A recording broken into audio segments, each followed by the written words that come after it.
కైలాస వైకుంఠముల సమాహారం. అందుకే కాశీ వెళ్ళినవాడు అక్కడున్న గంగని పట్టుకొచ్చి రామేశ్వరంలో ఉన్న సముద్రంలో కలపాలి. అలా కలిపితే ఏకకాలంలో కాశీ రామేశ్వరములు చూసిన సంపూర్ణ యాత్రా ఫలితం పొందుతాడు. కొంతమందికి తెలియక మళ్ళీ రామేశ్వరంలో నీళ్ళు ఎట్టుకెళ్ళి కాశీలో కలపాలన్నారు. అది ఒట్టి అబద్ధం, దానికి ప్రమాణం లేదు, అది అప్రామాణికం. ఏమంటే ఒక రహస్యం చెప్పనా? నదులు సముద్రంలో కలుస్తాయో సముద్రం వెనక్కి వచ్చి నది దగ్గరికి వెడుతుందా? నదీనాం సాగరో గతి, నదులకు సముద్రం దిక్కు. గంగానది వచ్చి సముద్రంలో కలుస్తుంది, సముద్రుడు వచ్చి కాశీలో గంగలో కలవడం. అందువల్ల గంగాజలం పట్టుకొచ్చి మాత్రమే అక్కడున్నటువంటి మట్టి లేక నీళ్లు మాత్రమే పట్టుకొచ్చి సముద్రంలో కలపాలి. ఇది పట్టుకెళ్ళి అక్కడ కలపడం దోషం. సముద్రజలం ఆకాశానికి వెళ్ళి ఆవిరై వర్ష రూపంలో కురవాలి తప్ప డైరెక్ట్గా సముద్ర జలాన్ని నదిలో కలపకూడదు. కాబట్టి కాశీరామేశ్వర సంపూర్ణ యాత్ర మొత్తం 12 జ్యోతిర్లింగాలు చూసిన ఫలితం, సమస్త భూమండలంలో ఉన్న తీర్థయాత్రలు చూసిన ఫలితం కావాలనుకున్న వాళ్ళు కాశీ గంగని పట్టుకొచ్చి రామేశ్వరంలో కలిపితే చాలు, వారు సమస్త యాత్రలు చేసిన మహాఫలితం పొందుతారు. అందుకనే కాశీ తర్వాత మళ్ళీ అంత పేరు తలుచుకోవడానికి ఇదే కారణం అనమాట. కాశీ రామేశ్వర యాత్ర, రామేశ్వర కాశీ అనడానికి రహస్యం అనమాట. ఆ రామేశ్వర లింగం మహామహిమ కలిగింది. దానికి అతులహ అన్నాడు, దాన్ని దేంతో పోల్చలేమట, అంత మహిమ కలిగింది. మళ్ళీ చెప్తున్నాను వినండి. దివ్య గంగా జలేనైవ స్నాపయిష్యతి శివం రామేశ్వరం చ సద్భక్త్యా సజీవన్ ముక్త ఏవహి. ఇదొక్కటే ప్రమాణం మనకి. శివపురాణాన్ని నమ్మిన వాళ్ళే అందులో ఉన్నట్టు చేస్తారు. పురాణంలోనేది సొంత పెత్తనంతో చేస్తే ఉపయోగం లేదు. దివ్య గంగాజలముతో అన్నాడు. గంగానదీ జలం కాశీ నుంచి తెచ్చి దానితో శివలింగాన్ని అభిషేకం చేసిన, ఒకవేళ శివలింగానికి మీరు తెచ్చిన నీళ్ళతో అభిషేకం చేయరనుకోండి, అప్పుడేం చేయాలి? రామేశ్వరంలో ఉన్నటువంటి జ్యోతిర్లింగం మీద మీరు కాశీ నుంచి పట్టుకెళ్ళిన గంగాజలంతో అభిషేకం చేసే అవకాశం లేకపోతే ఆ ఆలయ ప్రాంగణంలో చాలా లింగాలు ఉన్నాయి, అవన్నీ శివస్వరూపాలే. వాటి మీద ఆ నీళ్లు పోసి ఆ నీళ్లు తీసుకుని ఇప్పుడు ఏం చేయాలి? ఆ నీళ్లు తీసుకోవాలి. కొంచెం జాగ్రత్తగా ఉండండి, చేతస్థంగా చెబుతాను అనుకోక. కాశీ నుంచి గంగ డైరెక్ట్గా పట్టుకెళ్ళి సముద్రంలో కలిపితే ఫలితం రాదు.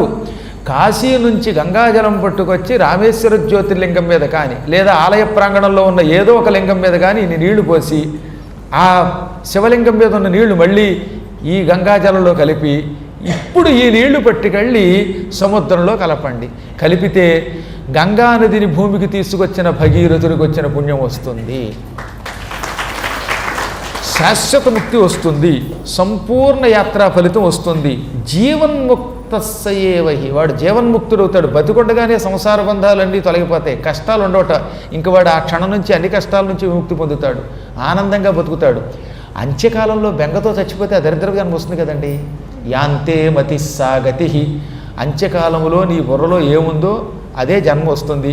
అందులో చచ్చిపోయేటప్పుడు నా కొంప అనుకుంటే కొంప ముందు కుక్క అయి పడతాడు. లేదా ఇంట్లో కుక్క కనపడింది అనుకోండి, నల్ల కుక్క, మా కుక్క, మై డియర్ సునకం, మై డియర్ డాగ్గు అనుకుంటే వచ్చే జన్మలో ఆ డాగ్గు కడుపున పడతాడు మళ్ళీ.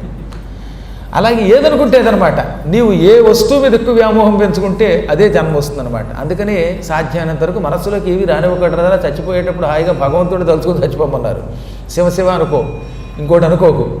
అంతేగాని అయ్యో ఇవాళ బుధవారం పురాణానికి వస్తున్నప్పుడు దారిలో బడ్డీ కొట్టు కనపడింది, అక్కడ చల్ల పుణుకులు వేస్తున్నాడు, తిందామంటే పద్మాకర్ గారు ఏమీ తినకుండా రమ్మన్నారు, దిక్కుమాలాడు వీడు తినగా ఉండగా. ఇప్పుడు ఆ పుణుకులు తినలేకపోతున్నాం. ఈ పురాణం అయ్యేదాకా కూడా పుణుకులు ఉంటే బాగుండు అనుకుని వెళ్ళారనుకోండి, తీరా కర్మగాలి పుణుకులు కనపడకపోతే ఈ బెంగ లోపల ఉండిపోతుందిగా. అందుకని లోపల పుణుకులని గొడుక్కుంటూ వీడు చచ్చిపోతే వచ్చే జన్మలో బాబు 5 రూపాయలకి 10 పుణుకులు, 2 రూపాయలకి 2 పుణుకులు అని అమ్ముకునే వడ్డీ కొట్టాడే కొడతాట. అది తప్పని కాదు, కానీ మళ్ళీ ఎందుకు జన్మ తెచ్చుకోవడం కర్మ. కాబట్టి పుణుకులను కొడుక్కుంటూ తావకూడదు, శివ అనుకుంటూ ప్రాణం విడిచిపెట్టాలి. అలా అనుకోవాలంటే కష్టం. కానీ ఇప్పుడు ఏమంటున్నాడు? కాశీగంగని రామేశ్వరంలో ఉన్న ఒక లింగం మీద పోసి ఆ నీళ్లు పట్టుకెళ్ళి అక్కడున్న రామేశ్వర సముద్రంలో కలిపితే వాడు ఏమనుకున్న వాడికి దరిద్రపు జన్మ రాదట. ఒకవేళ విధంగా వాడు చచ్చిపోయేటప్పుడు పుణుకు అనుకున్నా వాడికి పుణుకు అమ్ముకునే జన్మ రాకుండా హాయిగా వైకుంఠానికో కైలాసానికో వాడు కోరుకున్న లోకానికి కడతాడు. అటువంటి వాడిని జీవన్ముక్తుడు అంటారు. జీవన్ముక్తుడు అంటే ఏమిటి? వాడి సంకల్పాలు ఏమి ఉండవు. ఇక వాడు ఒకవేళ ఏదైనా పిచ్చి ఆలోచన చేసినా పిచ్చి ఆలోచన కూడా మంచి ఆలోచన అయిపోతుంది. వాడికి లేనిపోని నరకాలు రావు, లేని జన్మలు రావు, నీచ జన్మలు రావు, ముక్తి పొందుతాడు. ఆ ముక్తి పొందడానికి రామేశ్వరంలో గంగని కలపాలి అన్నారు. పైపెచ్చు ఇహభక్త్వ అఖిలాన్ భోగాన్, ఈ లోకంలో సకల భోగాలు అనుభవిస్తాడు. దేవానాం దుర్లభానపి, దేవతలకి కూడా లేనటువంటి భోగాలు, దేవతలకు లేని గతులు వస్తాయి.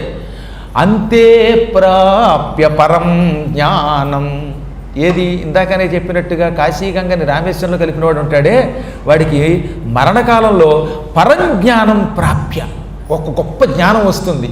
శివుడే సమస్తం, శివుడే సమస్తం అనే జ్ఞానం చచ్చిపోయేటప్పుడు వస్తుందండోయ్. నేను చెప్పట్లేదుగా 44వ శ్లోకం, ఇదే ఆఖరి శ్లోకం. ఏది రామేశ్వర జ్యోతిర్లింగంలో చిట్ట చివరి శ్లోకం 44వ శ్లోకం 31వ అధ్యాయంలో ఉంది. అంతే ప్రాప్య పరం జ్ఞానం కైవల్యం ప్రాప్నుయా ధ్రువం.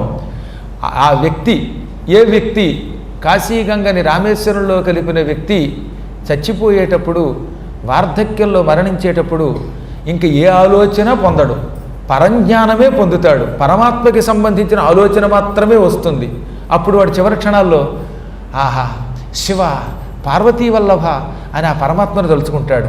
సర్వం పరమాత్మ అనే ఊహ వస్తుంది, ముఖంలో వెలుగు వస్తుంది, శరీరం విడిచిపెట్టేస్తాడు.